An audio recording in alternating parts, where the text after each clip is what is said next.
কৃষ্ণ প্ৰভু সকলোকে নমস্কাৰ জনাই মোৰ এই ভিডিঅ'টোলৈ আজি আপোনালোকক সকলোকে স্বাগতম জনাইছোঁ।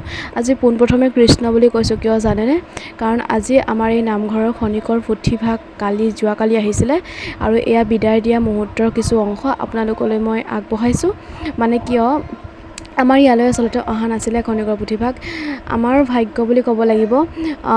আহিছিলে এই পুথিভাগ তিতাবৰলৈ বুলি, কিন্তু দুৰ্ভাগ্যবশতঃ তিতাবৰৰ মানুহ ঘৰত কিবা এটা বিজুতি ঘটিলে, যাৰ কাৰণে আমাৰ ইয়াতে এৰাতি জিৰণি ল'ম বুলি ক'লে তেওঁলোকে।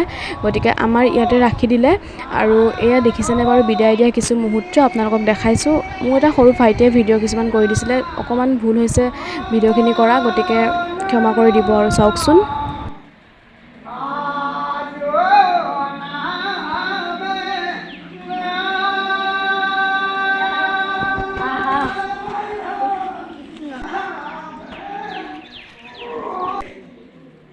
সঁচাকৈ এই পুথিভাগ যিজনে আনিছিলে, যিজনে মূৰত লৈ আচলতে গোটেইখন ভ্ৰমণ কৰি ফুৰে, তেওঁ এক ঐশ্বৰিক শক্তি দিব লাগিব ভগৱানে, যিহেতু সকলোৱে নোৱাৰে। আৰু বিদায় দিয়া মুহূৰ্তত বহুত বেছি আৱেগিক হৈ পৰিলোঁ। তেওঁৰো বহুত দুখ লাগিছে জানেনে?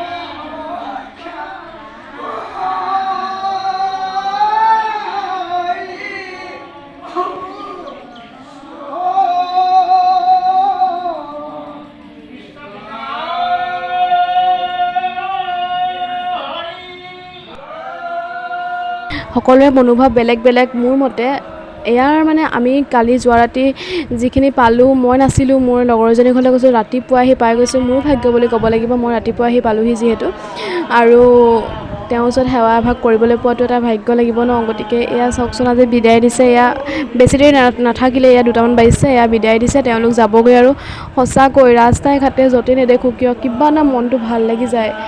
এগছ যদি বন্তি জ্বলাবলৈ পাওঁ, তেওঁৰ ওচৰত বহুত আশা আছিল আৰু আমাৰ সেই সৌভাগ্যকণ আজি আমি পালোঁ। গতিকে বহুত বহুত ভগৱানক ধন্যবাদ জনাইছোঁ। এয়া চাওকচোন, বহুত বেছি দুখ লাগিলে, বুজাব নোৱাৰোঁ। এয়া শেষত সকলোকে সেৱা জনাইছে, সকলোৱে সেৱা লৈছে। তাৰপিছত আমাৰ নামঘৰীয়াই পুথিভাগ নামঘৰৰ পৰা গেটৰ ওচৰলৈকে উলিয়াই দিব। তাৰপিছত যোনজনে এই পুথিভাগ লৈ ঘূৰি ফুৰে, তেওঁক অৰ্পণ কৰিব আৰু তেওঁ লৈ পেলানি যাবগৈ। চাওকচোন আপোনালোকে, সকলোখিনি দেখি থাকিব আমাৰ নামঘৰৰ পৰা কেনেদৰে নামঘৰীয়াই উলিয়াই দিব আৰু তেওঁ কেনেদৰে নিয়ে, সকলোখিনি দেখাই আছোঁ। আপোনালোকে চাই থাকক খালি ভিডিঅ'টো শেষলৈকে। আৰু এনেদৰে নামঘৰৰ পৰা পুথিভাগ কিদৰে তেওঁলোকক বিদায় দিয়া হয়, ময়ো আজিহে প্ৰথম দেখিছোঁ। গতিকে আপোনালোককো দেখুৱালোঁ মই, আপোনালোকে চাই থাককচোন। যিহেতু পুথিভাগ আনিব বুলিতো কোনো সিদ্ধান্ত নাই ন, গতিকে পটককৈ আহি নিজে জিৰাম বুলি কৈ নামঘৰত আহিছে। ঠাইতে যিখিনি মানুহ গোট খাইছে সেইখিনি, আৰু বৰ বিশেষ মানুহ হোৱা নাই। তথাপিতো যিখিনি মানুহে গম পাইছে, সকলোখিনি ঢপলিয়াই আহিছে।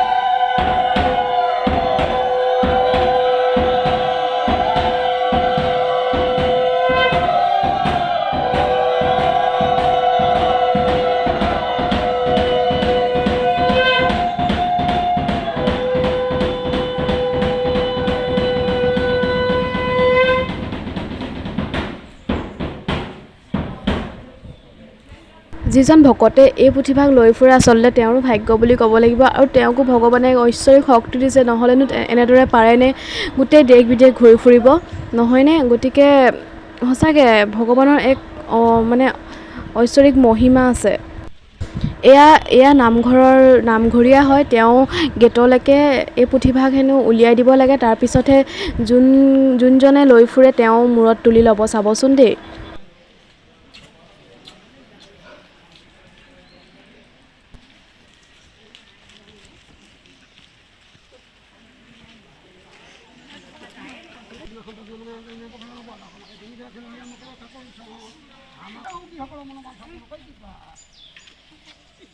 আৰু চাওকচোন এয়া এওঁ ল'লে আৰু পিছলৈ কেতিয়াও ঘূৰি নাচায়। তেওঁ ল'ব আৰু একদম পূৰ্ণ গতিত গৈ থাকিব।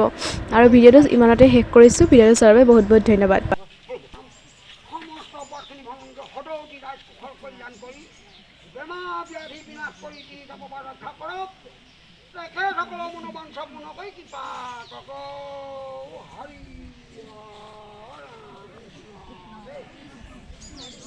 কৃষ্ণ ৰাম ৰাম মনোবাঞ্ছা পূৰ্ণ হ'ব দেই।